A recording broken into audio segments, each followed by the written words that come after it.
Hello everyone. I welcome you all in the class of Moral Science. Today we will go through chapter number 11, that is Patriotism by APJ Abdul Kalam. Students, now first of all we will listen the poem Patriotism, or we can say it is a song of the youth. So here it is. As a young citizen of India, armed with technology, knowledge, and love for my nation, I realize small aim is a crime. I will work and sweat for a great vision, the vision of transforming India into a developed nation, powered by economic strength with value system. I am one of the citizens of the billion. Only the vision will ignite the billion souls. It has entered into me.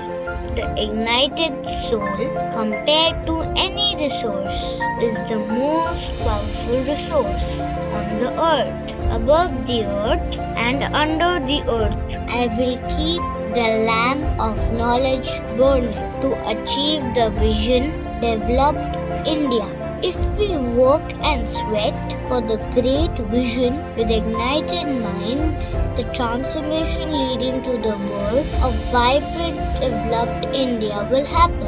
I pray the Almighty, may the divine peace with beauty enter into our people. Happiness and good health blossoms in our bodies, minds and souls. So, students, the Song of the Youth is a great and notable poem by Missile Man of India, Dr. APJ Abdul Kalam. In this poem, Dr. Kalam, as the poet, explains to us what should be the youth's ideals and goals. He puts forward that youth has the greatest ability and willpower to achieve in a country like India, where there are many youth. Abdul Kalam tells us that with constant efforts, it won't take longer to make India a developed country. Kalam's vision for youth and the young minds is pretty clear that he likes to motivate them and encourage them, for their souls, when ignited, can wear their wings of fire and bring the glory. This poem of Kalam tells us and gives us a hope that we will be able to make our dreams true. In all, the poem is very much motivating to the youth. The above poem was written by our dear former President Dr. APJ Abdul Kalam. This poem is called as the Song of Youth. I strongly believe this poem should be placed in every household, school, college, and university in India. Let this become a national oath. Like we, the youth, are the future generation. The fate of our country lies in our hands, and so on. So, his message, especially to young people, is to have courage to think differently, courage to invent, to travel the unexplored path, courage to discover the impossible and to conquer the problems and succeed. These are great qualities that they must work towards. Kalam loved to personally take classes and teach children. In his Children's Day interaction with the school children in 2005, he told the young children who had assembled from different parts of the country that apart from excelling in studies, they should also strive to become good human beings. Abdul Kalam says the great challenge of transforming India can be achieved through youth, which has got the power of ideas, ambition, and ability. This resource of the youth is an important building block for transforming India into a developed nation. Said at a breakfast meeting on Saturday with the students of the prestigious Wharton Business School, Philadelphia, America's oldest situation of its kind. If you have an aim in life, realize that spent time cannot be recovered, said Kalam, asserting that no youth today needs to fear about the future. The former president was addressing the students at the 12th Wharton India Economic Forum, held with the theme of India Imagine. The forum is designed to serve as a platform for thought leaders, professionals, and policymakers to define their perception of the global Indian and discuss the wave of new imagination that is spurring the Navyo Indian to create unprecedented opportunities.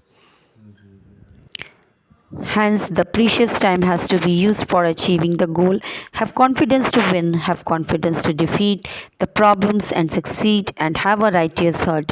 You will definitely succeed in all your missions, Kalam said. Success can only come to you by courageous devotion to the task lying in front of you.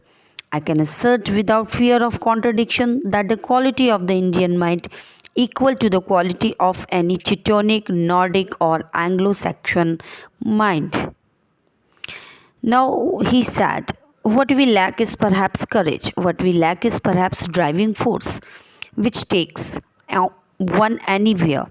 We have, I think, developed an inferiority complex, the former president said, stressing what is needed in India today is the destruction of that defeatist spirit. So, we need a spirit of victory, a spirit that will carry us to our rightful place under the sun, a spirit which will recognize that we, as inheritors of a proud civilization, are entitled to a rightful place on this planet. He asked the students to ensure acquisition of three unique characteristics of life, realizing the importance of the present, that is today, the confidence that I can do it, and building righteousness in the heart. Posing the question of what the teachers can give to the students for their growth, Kalam said, in an integrated way, it can be said that an enlightened human being can be created by the teacher through providing two unique characteristics. One is building capacities among the students to inquire, to innovate, be creative, and develop the qualities of entrepreneurship and moral leadership. He said, second is the development of moral value system. He had seen three dreams of India which have taken shape as vision, mission, and realization, said Kalam, citing the space program of ISRO. Indian Space Research Organization, the Agni program of DRDO, Defense Research and Development Organization, and PURA. Pura means providing urban amenities in rural areas. It becoming a national mission. So what he said that of course these three programs succeeded in the midst of many challenges and problems. He said sharing his learning from these three programs based on his personal experiences. He summed these up as high level thinking to transform the vision into missions, acquisition of knowledge from all sources, and working without boundary conditions till the realization of the mission. So, above all, the leader absorbs the failure and takes the responsibility and gives the credit for success to his team while executing the mission, Kalam said. Over the last 2 years, WIEF has traced the Indian growth story, exploring themes such as India's mantra for success and realizing the Indian dream. So, students, here the Song of the Youth poem is completed. So now it's time to do question answers and exercises of this poem. So students, now we will meet in next chapter. Till then, stay blessed, stay safe. Thank you, students. Bye bye.